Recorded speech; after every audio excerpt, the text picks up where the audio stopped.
Tuning again to the first episode of the Rural Rapport series from the Center for Rural Affairs. Today I'll be talking about strategies that the Center for Rural Affairs believes will build more resilient watersheds across the state of Iowa. It's important to note that if you don't live in Iowa, it's still applicable to the community that you might live in. It could serve as a model for the rest of the country to follow. So first, before we get started on the topic for the day, I wanted to take a minute to introduce to you the Center for Rural Affairs as well as myself. So to start with the Center for Rural Affairs, we were founded in 1973 in rural northeast Nebraska, and our mission is to build vibrant rural communities. We work in a number of states, including South Dakota, Minnesota, Iowa, and our home office is in Nebraska. I myself, along with 3 other staff members on the policy program, are based in Nevada, Iowa, which is just about 10-15 miles east of Ames. So I want to start and talk a little bit about my role at the Center for Rural Affairs and what my responsibilities are there. We have an active presence in Iowa. We've had an office in the state since 2015. In my role, I lead our state policy portfolio as it relates to both renewable energy and water quality. Obviously, we're going to be talking about the second part of that today on this live stream. So thanks again for tuning in. Again, my name is Cody Smith, and I'm a policy associate at the Center for Rural Affairs. So as we continue to engage with Iowans on strategies that they can employ to build more resilient watersheds in their communities, we've sort of developed a number of different resources related to watershed management. So before I talk about the Iowa Watershed Resource Library, which is the webpage I'll be featuring today, I wanted to start with a few key terms. The first of that is a watershed. So in short, we all live in a watershed. And a watershed is an area of land where water from around drains into a certain river or stream. There are watersheds of different sizes throughout the state. They can go very large to the size of the Mississippi River, or very small like Worley Creek, just south of Ames, Iowa. And so as we look at the watersheds that we're working in, we primarily work in about HUC 8, which is a hydrologic unit code 8, just means it's a certain size. And that's kind of where we'll be focusing our efforts on today. But of course, these are applicable for smaller watersheds as well. I also want to explain what a watershed management authority is. You might hear me refer to it as a WMA throughout this presentation. A watershed management authority in Iowa is authorized at the state level. And it's a collective partnership between cities, counties, and soil and water conservation districts. Now, when you look at a WMA, a watershed management authority, you might realize that they have more than one mission. So they bring together these different groups, including county engineers and soil and water conservation district professionals, city leaders, you name it. And they have the charge of both improving water quality, but also reducing flood risk throughout their watershed. Most of them will have a coordinator on staff that continues to work with landowners and cities and other jurisdictions to advance projects that achieve both flood mitigation and water quality. I also wanted to give a preface about what a watershed management plan is, because you'll hear me reference that a few times here as well. A watershed management plan is essentially a roadmap for a watershed, whoever might be leading the efforts there, to follow to achieve the goals they've set out within the plan. Those goals can, again, include water quality improvements as well as flood mitigation efforts, but also other areas like outdoor recreation, and it really empowers a community to make decisions to achieve those goals on a local basis. And through a WMA, a watershed management authority, they're able to do that in a cooperative way. So today, I mentioned this before, I want to talk about a resource that I've developed with the team here at the Center for Rural Affairs called the Iowa Watershed Resource Library. And my colleague Teresa will be commenting these links as I mention them. The Iowa Watershed Resource Library is a resource, it's a collection of resources aimed at empowering communities to take action at the local level here in Iowa. That can include efforts to do flood mitigation, water quality, outdoor recreation, and long-term planning to help benefit the community.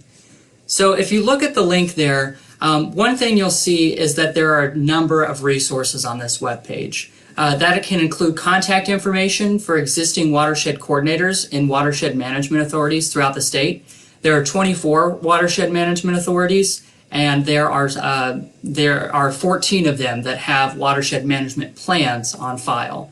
If you look at the webpage, you'll see a map that looks very similar. It's the same as this one from the Iowa DNR that shows where in the state these entities exist. And one thing about a WMA that's really important to note is that they're completely voluntary. They're just a cooperative partnership between the groups that I've mentioned. And so as you look at, whether it makes sense for your community, it's important to remember that they're completely voluntary and they rely on the efforts of those involved. So as we look through the watershed management, the Iowa Watershed Resource Library, you'll notice that I've listed the contact information for those coordinators and where they're located in the state, as well as linking to their existing watershed management plans. The reason for doing this is to encourage communities who are exploring both a watershed management authority in their community or a watershed management plan, and or both, to be able to collaborate with these other leaders across the state and share best practices. I encourage you, if you're a rural community leader, if you're somebody who lives in rural Iowa and you're not sure if you have a WMA in your community, check it out. Check out the existing contact information there. Reach out to the coordinators. They're certainly willing to share the best practices and struggles and successes that they've faced in their role as a WMA coordinator in their community. One thing I also want to point out is there are a number of fact sheets that I've developed on this resource library page, just so communities who are really diving into the depth of what a WMA is, as well as how they function and the values of watershed planning, can use these resources as a catapult to jumpstart the conversation and the public dialogue in their community.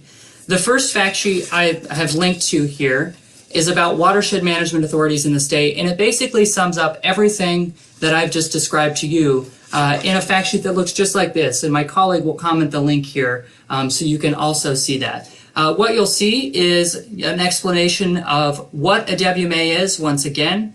You'll see how they function, and you'll also see how you can form one in your watershed. It's a step-by-step process that's fairly simple, that just requires buy-in and at least notification of the relevant jurisdictions in your community. So the cities, the counties, and the soil and water conservation districts. If they make the decision not to join, that is totally up to them, totally fine. You just need 2 or more political subdivisions, including those 3 that I mentioned, to be able to tune in and do that. On the back side of this fact sheet, you'll also find the same map that I've mentioned before, and you'll see which watershed management authorities in Iowa have a plan on file. And that's why I decided to go ahead and link them on this page, because you can see what does a comprehensive and robust watershed management plan look like for your community. It might be helpful for you to review other communities' plans and see which pieces you think are relevant and which might not be the best fit for your community. That's one great thing about a watershed management plan, is it's very specific and it's tailored to the needs of your watershed. It can outline practices that farmers and landowners can take, practices that cities and county governments can implement to help reduce flooding concerns, as well as improve water quality in the watershed, which is a good bridge to this next fact sheet that I've got listed on this Iowa Watershed Resource Library for your reference. And it talks about the value of let me get this right here. It talks about the value of a watershed management plan. It spells out how this valuable resource can be a roadmap for you, your community leaders, and everyone engaged at the watershed scale in your community. For example, how this might work is I can point to the 4 Mile Creek WMA in the Des Moines area. And what has happened there is that it's a long watershed with the city of Des Moines sitting sort of at the end of it. The city has used the watershed planning mechanism of the WMA, the Watershed Management Authority, to invest in practices upstream that benefit all of their residents, both with cleaner water as well as reducing flood risk for growing communities like Ankeny and Des Moines suburbs as well. So as you look at it, there are examples there of other communities that have done the same thing and gotten value out of that.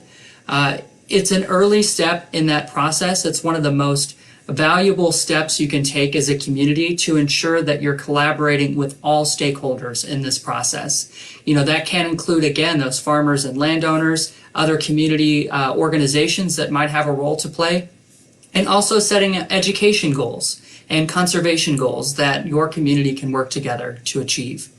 As we move forward with watershed planning, if you have questions about the value of a watershed management plan in your community, you can reach out to me. Again, my name is Cody Smith, and I'm a policy associate at the Center for Rural Affairs. I'm in our Nevada office, and you can reach me by finding my contact information on the website.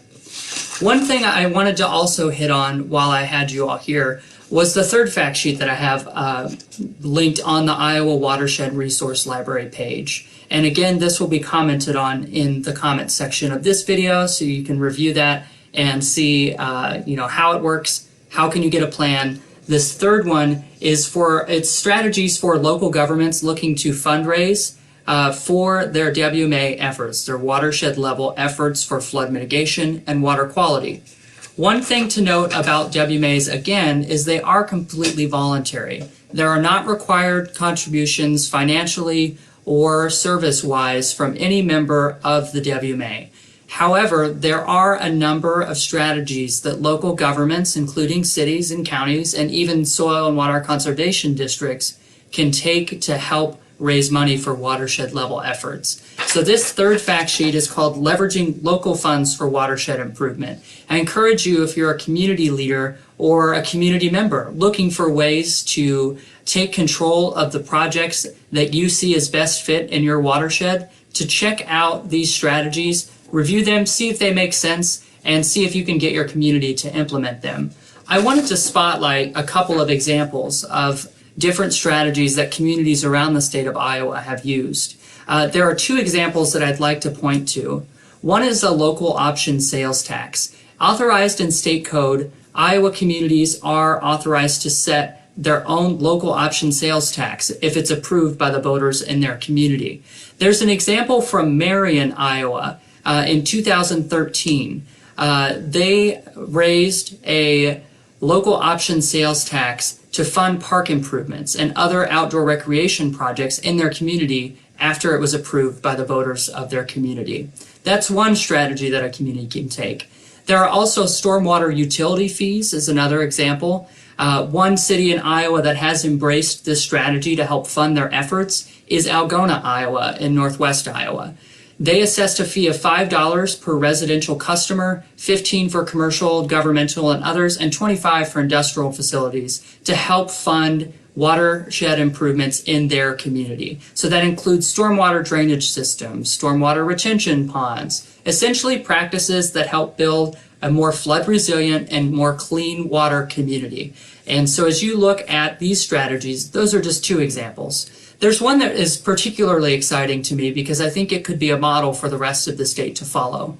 If you look at Northeast Iowa, the Maquoketa River Watershed Management Authority asked their members, they have 35 jurisdictions in this large watershed in Northeast Iowa, which again you can find on the map I've referenced, that they asked communities, whether it was the county or the city or the Soil and Water Conservation District, to voluntarily commit $1 per resident within their jurisdiction.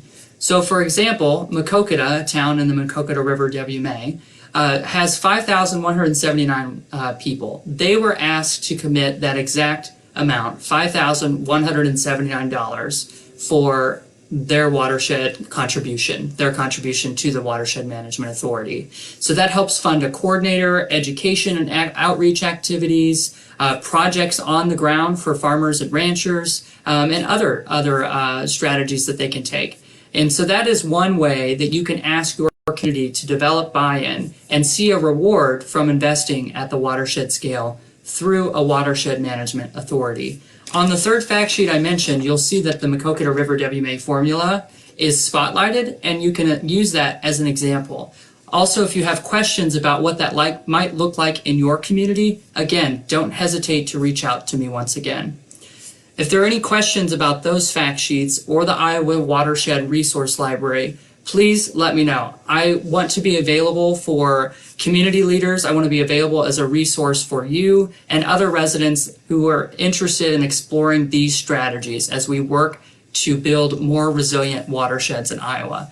At the Center for Rural Affairs, we truly believe that watershed management authorities and a holistic approach to watershed management is providing a clear and definitive path forward for the state as it looks to achieve clean water goals, as well as making our communities more resilient and less at risk for floods. We know that that's going to continue to happen, so we should look internally about the strategies that we can do to ensure local residents across the state are empowered to make those decisions. I ask you, if you're still tuned in at this point and if you're interested in these resources, please reach out to me. Please ask questions, share your thoughts. If you have comments or suggestions about other resources you'd like to see on this page, please let me know. And you can always follow me on Twitter to get more updates. My username is @CodyCFRA, and I'm on Twitter there. And you can follow the Center for Rural Affairs on Twitter as well, @CFRA. If there are other questions, I'm happy to take those now, and I look forward to the conversation. Thank you.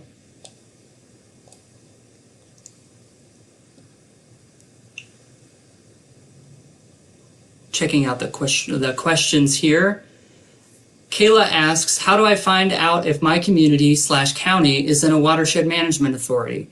Good question, Kayla. So as I mentioned previously, there's a map that I have linked on the Iowa Watershed Resource Library webpage. You can also find it on the Iowa DNR webpage, and it's a map that looks like this. So for example, if you live west of Ames, Iowa, perhaps in Boone County, you'll see that here you might be in the Squaw Creek River WMA. That is an opportunity for you to identify who the coordinator is, again, by looking at the resource library page and going and contacting them to see how you can get involved. Maybe they're looking for volunteers to do voluntary water testing. I'm not sure if that's the case there, but they're always looking for folks to get engaged and engage with their community leaders who might be a part of the WMA already. Thanks for the question, Kayla. Let's see. I don't see any other questions. I see Julia. Thanks for tuning in here from 1,000 Friends of Iowa, and I know that you're involved with Iowa Farmers Union as well, so we appreciate your input there. Great, and it looks like she mentioned a downtown parking lot with tree trenches for stormwater management. That's a great practice that communities can take. You know, oftentimes when we look at a watershed scale, communities might wonder, specifically cities might wonder how they can make an impact. We find that whether it comes to nutrient reduction in our water and improving our water quality, as well as improving flood mitigation efforts, communities, especially cities, have a large role to play in managing their stormwater drainage in a way that doesn't negatively impact their communities downstream. So investments by the city of Algona have made it so that others in their watershed had the opportunity to benefit from those investments as well, reducing damages during a time of stress that like we saw last spring.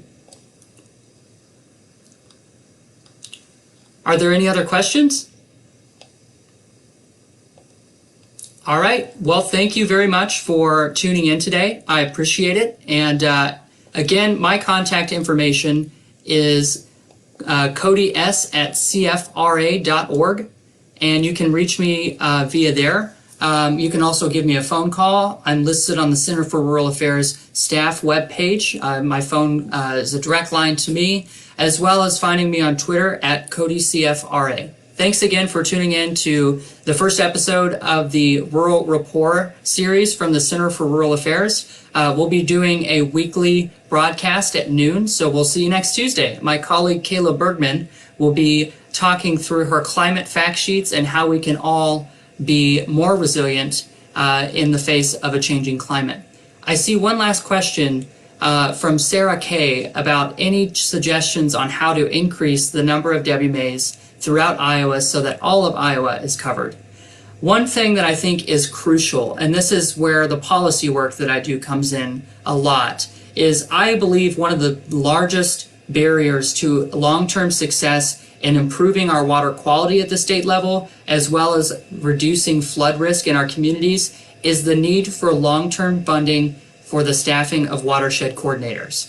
Now, at the Center for Rural Affairs, we believe that the best mechanism to host those watershed coordinators is a WMA, a Watershed Management Authority. So identifying ways that we can find funding for watershed coordinators who are the folks that are on the ground developing relationships with private landowners, with city leaders, with other community leaders, and implementing those practices and connecting landowners with cost share, those relationships really matter. They play a key role in building a more resilient watershed, because without that, the alternative and where we are now is that these coordinators are funded on a 1 to 3, maybe if they're lucky, 4-year basis, and they're constantly having to worry about the continuity of their job. Many of them also don't have health insurance benefits or other benefits that would accompany a serious long-term career. So what we see is that they often serve as a springboard. These positions often serve as a springboard for them to join another government agency,